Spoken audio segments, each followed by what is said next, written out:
지난주 우리는 로마서 12장과 또 주기도문 말씀을 함께 우리가 보았습니다. 악에게 지지 말고 선으로 악을 이기라, 이 말씀과 또 예수님의 말씀, 악에서 구하여 주옵소서라는 이 기도를 함께 우리가 붙들었습니다. 슬라이드 한번 보여주시겠습니까? 여기에서 순서가 중요하다라고 말씀드렸습니다. 먼저가 주기도문, 악에서 구하여 주옵소서, 이것이 우선이고, 그 다음 로마서, 악에게 지지 말고 선으로 악을 이기라, 이것이 다음입니다. 기억하시죠? 여러분, 이 순서가 굉장히 중요합니다. 왜냐하면 악은 너무 깊고 강하고 그리고 너무 교묘해서 우리가 혼자 감당할 수 있는 그런 만만한 상대가 절대로 아니기 때문이에요.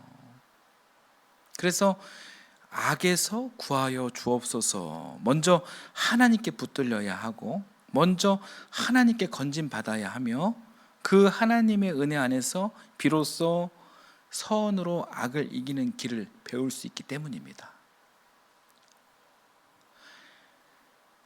그리고 지난주 우리는 한 걸음 더 내다보았습니다. 창세기 후반부에서 우리가 본 악은 어떤 거였냐면 형제폭력이라는 그런 가까운 얼굴의 악이었습니다.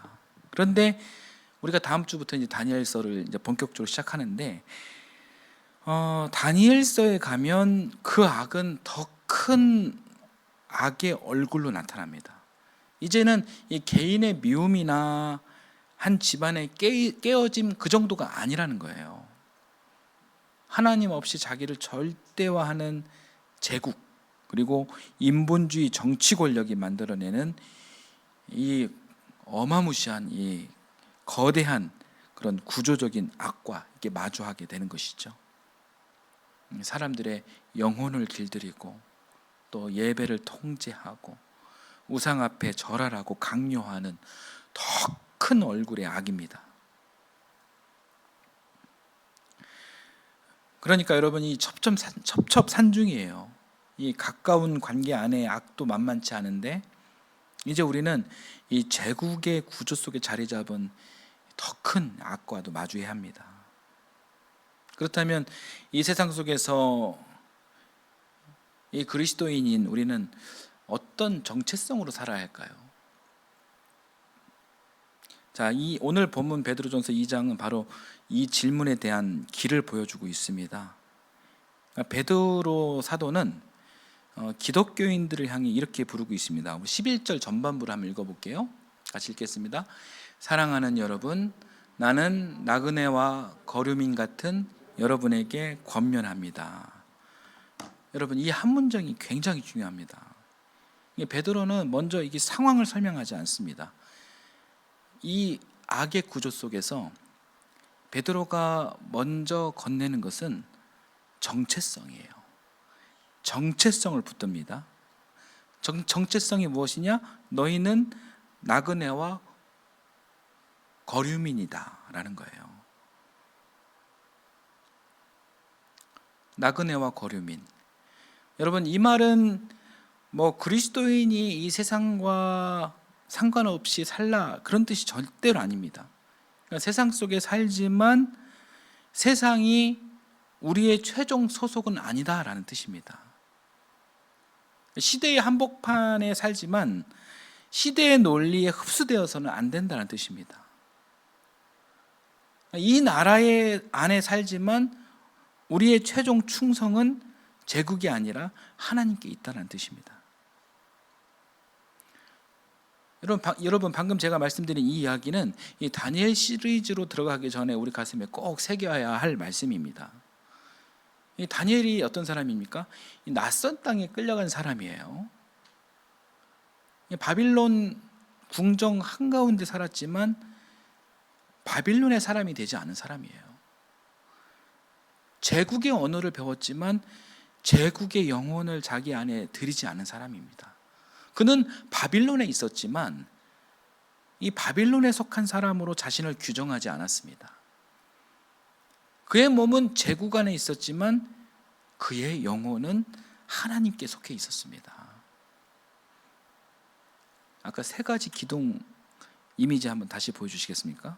그래서 오늘 본문을 통해서 여러분과 이 세 가지를 함께 나누려고 합니다. 첫 번째는 그리스도인의 첫 정체성은 나그네와 거류민이다. 둘째는 낯선 세상 속에서 그리스도인은 더 선명한 삶으로 살아야 한다. 셋째, 그리스도인은 자유인이지만 하나님의 종으로 살아야 한다. 여러분, 이 세 가지입니다. 이 세 가지를 기억하며 오늘 설교를 들어주시면 좋겠습니다. 자, 첫 번째 기둥. 자, 베드로는 기독교인들을 향해 뭐라고 이야기하냐면 나그네와 거류민 같은 여러분, 이렇게 이야기하고 있습니다. 여러분, 이 표현은 짧지만 아주 명료합니다. 여러분, 나그네가 어떤 사람입니까? 지금 여기에 살지만 여기가 최종 목적지는 아닌 사람이에요. 또 여러분, 거류민은 어떤 사람입니까?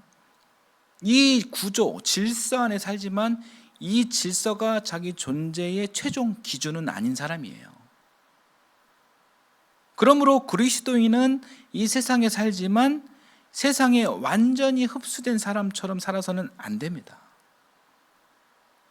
물론 우리는 이 땅에서 삽니다. 일하고 돈 벌고 자녀를 키우고 책임을 지고 이 사회의 한 구성원으로 살아갑니다. 그러나 여러분, 우리의 최종 소속은 이 세상이 아니라는 거예요. 기독교인의 최종 시민권은 하나님 나라에 있습니다. 우리 영혼의 최종 주인은 이 세상이 아니라 하나님이십니다. 여러분, 이게 왜 중요할까요? 이 정체성을 우리가 놓치면 이 기독교인은 너무나도 연약하기 때문에, 기독교인도 사람이잖아요. 연약하기 때문에 금방 이 세상과 똑같아지기 때문이에요. 겉으로는 예배를 드리지만 실제로는 이 세상이 두려워하는 것을 더 두려워하게 됩니다. 입으로는 하나님을 말하지만 삶을 결정하는 마지막 기준은 하나님이 아니라 돈, 권력 등 이 현실의 힘이 됩니다.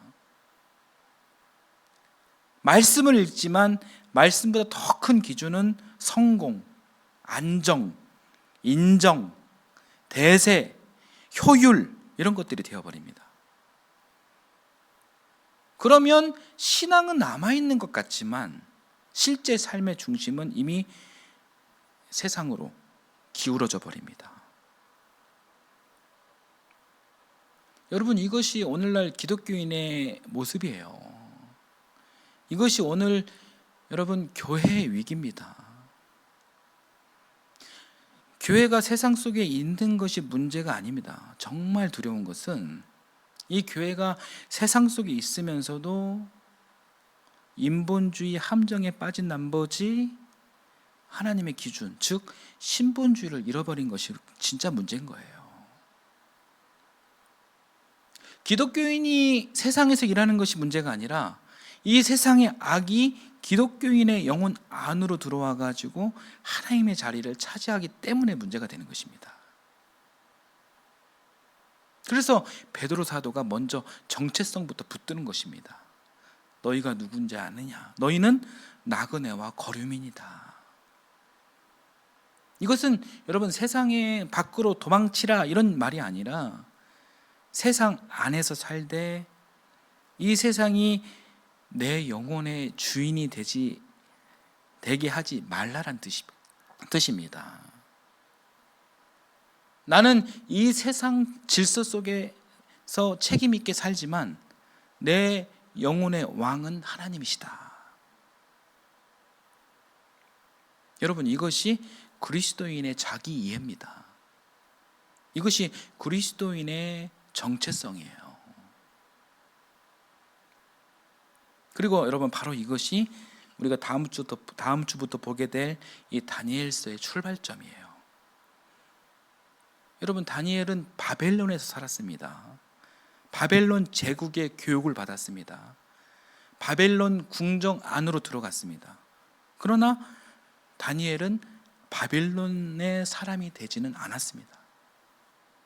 그는 바벨론 한복판에 살았지만 바벨론에 속한 사람으로 자신을 규정하지 않았습니다. 그의 몸은 제국 안에 있었지만 그의 영혼은 하나님께 속해 있었습니다. 그러므로 인본주의 세상 속에서 살아가는 우리가 가장 먼저 회복해야 할 것은 바로 무엇이냐면 바로 정체성이에요. 그리스도인의 정체성입니다. 세상 속에 살지만 세상에 속하지 않는 사람, 제국 한복판에 서 있지만 하나님께 속한 사람. 여러분, 이 고백이 살아 있어야 이 세상의 강력한 압박 속에서도 우리가 이 신앙을 지킬 수가 있는 것입니다.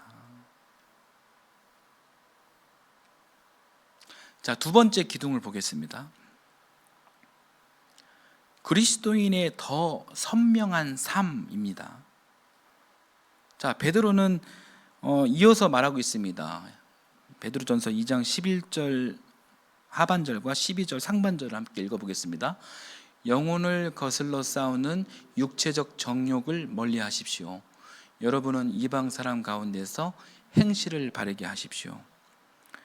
자, 베드로는 먼저 영혼을 거슬러 싸우는 육체적 정욕을 멀리하라 이렇게 이야기합니다. 그리고 이어서 이방 사람 가운데서 행실을 바르게 하라 이렇게 이야기합니다. 여러분, 이 말이 무슨 말일까요? 어떤 사람들은 나그네와 거류민이라는 그런 말을 들으면은 이 세상과 관계를 끊어라 이렇게 생각합니다. 세상과 거리를 두고 사람들과 거리를 두고 신앙인끼리만 안전하게 모여 살아야 한다 이렇게 이야기합니다. 이거 잘하는 집단이 신천지, 여호와의 증인 이런 이단들입니다. 그러나 성경은 여러분 그렇게 말하고 있지 않아요. 그리스도인은 이 세상을 떠나라는 부름을 받은 사람이 아닙니다. 이 세상 한복판에서 하나님의 사람답게 살아야 하는 사람들이에요. 나그네와 거류민이라는 정체성은 이 세상을 피하라라는 그런 언어가 아니에요. 오히려 세상 속에서 더 선명하게 살라라는 언어입니다. 세상에 흡수되지 말고 이 세상 한복판에서 하나님께 속한 사람의 결을 드러내라는 말입니다. 그러므로 이 베드로 사도가 말하는 바른 행실은 단순히 착하게 살자 그 정도가 아니에요. 그것은 하나님께 속한 사람답게 사는 삶이다라는 것입니다. 말과 태도와 선택과 관계 속에서 내가 누구에게 속한 사람인지를 드러내는 삶입니다. 그런데 여기서 우리가 조심할 점이 하나 있습니다. 이 선명한 삶이라는 것은 시끄럽게 튀는 그런 삶과 전혀 결이 다릅니다. 거칠게 반응하는 그런 삶과도 다릅니다. 항상 공격적으로 세상과 대립하는 그런 자세와도 다릅니다. 이 성경에서 말하는 선명함은 하나님께 속한 사람답게 분별된 경계를 가지고 사는 것입니다. 여러분, 이것이 바로 신앙의 품격이에요. 도망치지도 않고 섞이지도 않고 거칠게 맞서지 않으면서 하나님께 속한 사람의 결을 지키는 것. 여러분, 이것이 그리스도인의 선명함이에요.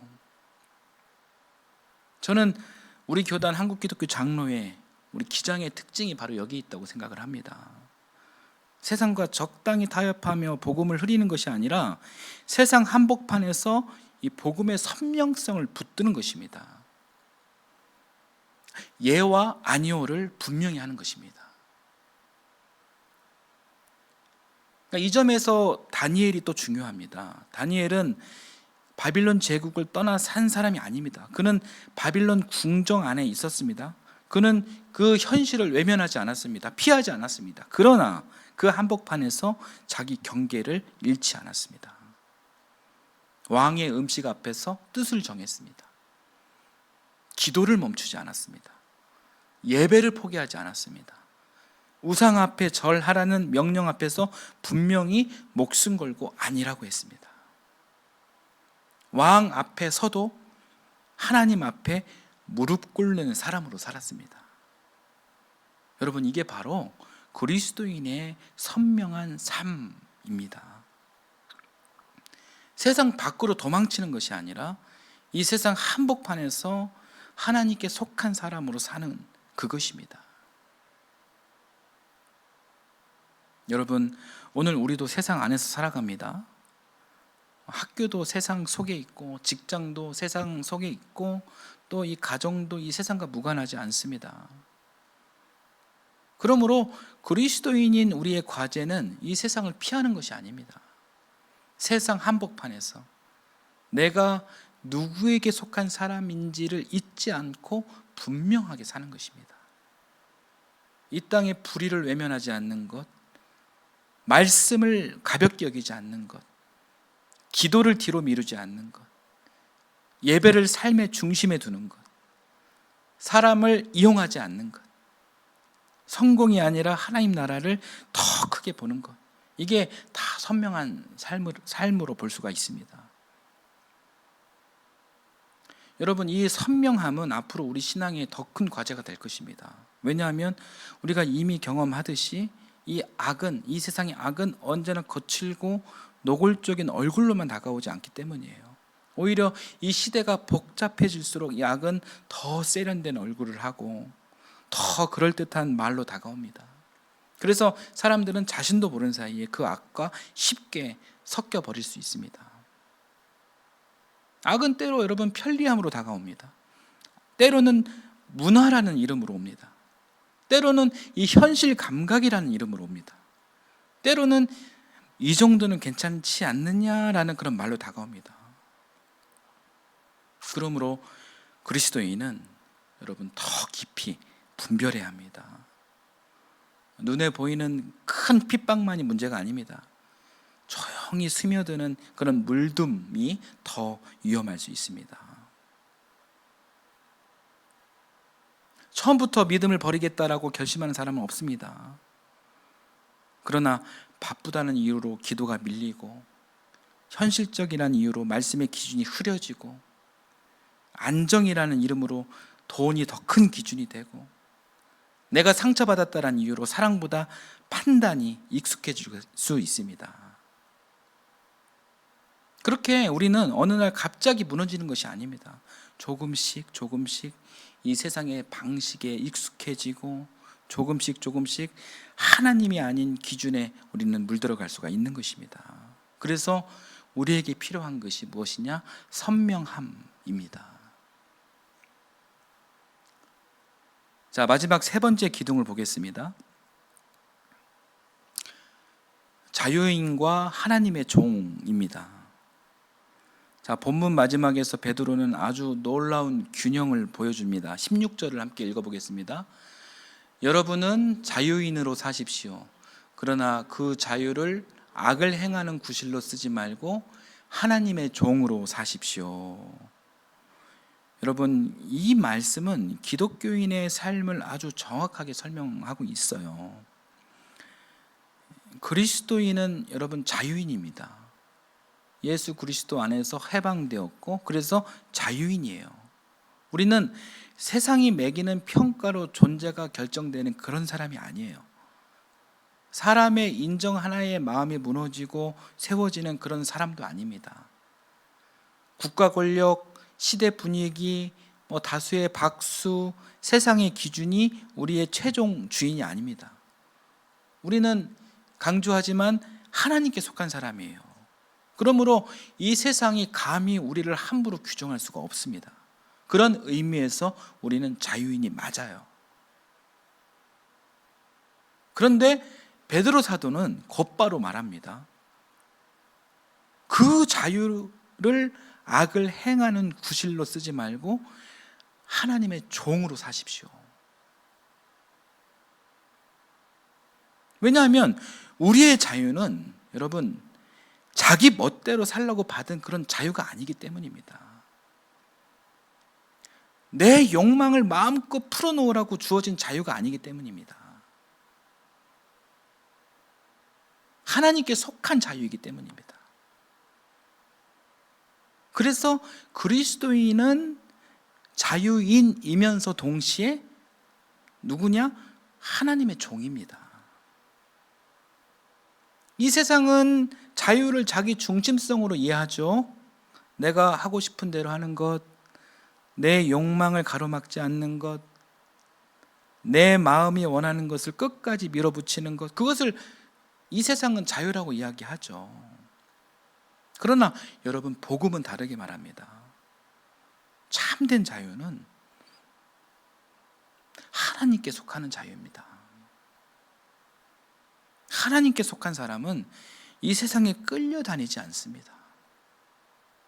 동시에 자기 욕망의 노예가 되어 살지도 않습니다. 하나님 앞에 매인 자유, 하나님의 뜻 안에서 누리는 자유, 여러분, 이것이 그리스도인의 자유입니다. 여러분, 우리가 곧 만날 다니엘이 바로 그 사람입니다. 그는 왕의 종처럼 보였지만 사실은 하나님의 종으로 살았습니다. 이 제국의 한복판에 있었지만 제국이 그의 영혼의 주인이 되지 못했습니다. 그가 절하지 않았던 이유도, 그가 기도를 멈추지 않았던 이유도, 그가 끝까지 신앙을 포기하지 않았던 이유도 바로 여기에 있습니다.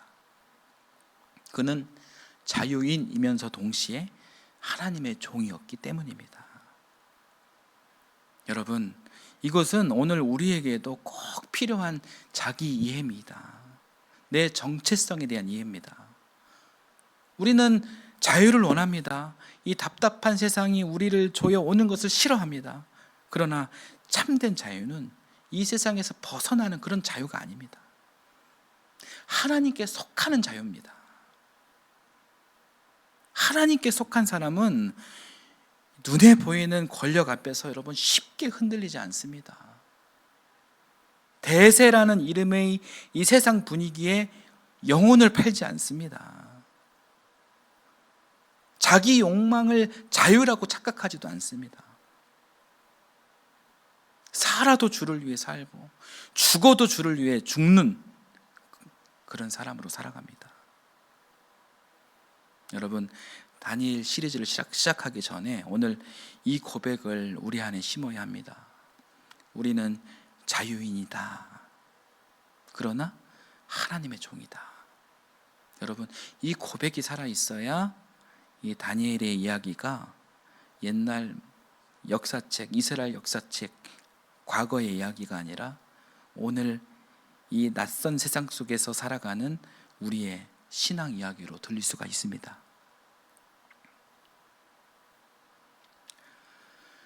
사랑하는 여러분, 오늘 베드로 사도는 우리를 향해 분명히 말합니다. 너희는 나그네와 거류민이다. 여러분, 이 말은 이 세상을 떠나 살라라는 그런 뜻이 아닙니다. 이 세상 한복판에서 살되 이 세상에 흡수되지 말라라는 뜻입니다. 이 땅의 책임을 외면하지 말되 이 땅의 질서가 우리 영혼의 주인이 되게 하지 말라라는 뜻입니다. 그러므로 여러분, 그리스도인은 흐릿하게 살 수 없습니다. 애매모호하게 살 수 없습니다. 말씀을 가볍게 여기지 않고 기도를 뒤로 미루지 않고 예배를 삶의 중심에 두고 성공보다 하나님 나라를 더 크게 보며 살아야 합니다. 사람을 이용하지 않고 모든 생명을 사랑의 대상으로 대하는 이 작은 선택들이 이 낯선 세상 속에서 하나님께 속한 사람으로 살아가는 길입니다. 그리고 우리는 자유인입니다. 이 세상의 평가와 사람의 인정에 갇힌 사람이 절대로 아닙니다. 그러나 그 자유는 내 마음대로 살라라는 그런 자유가 아닙니다. 우리는 자유인이지만 동시에 하나님의 종입니다. 하나님께 속한 자유를 사는 사람들입니다. 여러분, 다음 주부터 우리는 이 믿음의 눈으로 다니엘 시리즈를 시작합니다. 제국 한복판에서도 하나님께 속한 사람으로 살았던 이 다니엘의 이야기를 여러분 기대하면서 우리 함께 기도로 준비해 주시면 좋겠습니다. 사랑하는 여러분, 낯선 세상 속에서도 하나님께 속한 사람으로 살아가십시오. 흐릿하게 섞이지 마시고 복음의 선명함을 붙드십시오. 예와 아니오를 분명히 하십시오. 자유인으로 살되 하나님의 종으로 사십시오. 이 믿음으로 살아가는 우리 모두가 되기를 주님의 이름으로 축원합니다. 아멘.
사랑의 하나님, 오늘 말씀을 통해 우리를 다시 깨워주시니 감사드립니다.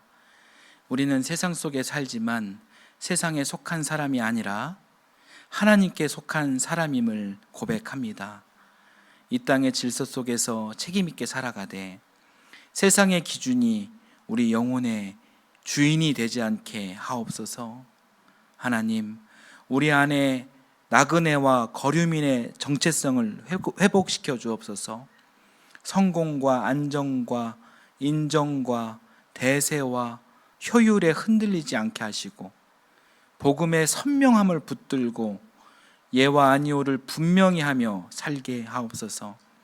세상 밖으로 도망치지도 않고 세상에 흐릿하게 섞이지도 않으며 하나님께 속한 사람답게 분별된 경계를 지키게 하옵소서. 사랑해야 할 자리에서는 사랑하게 하시고 거절해야 할 악 앞에서는 아니라고 말할 수 있는 거룩한 믿음을 허락해 주옵소서. 우리는 자유인이지만 하나님의 종입니다. 세상의 평가와 사람의 인정에 갇히지 않게 하시고 내 욕망을 자유라고 착각하지 않게 하시며 하나님께 속한 자유를 누리며 살게 하옵소서. 다음 주부터 시작될 다니엘 시리즈를 통해 낯선 세상 속에서도 하나님께 속한 사람으로 살아가는 믿음의 길을 배우게 하옵소서.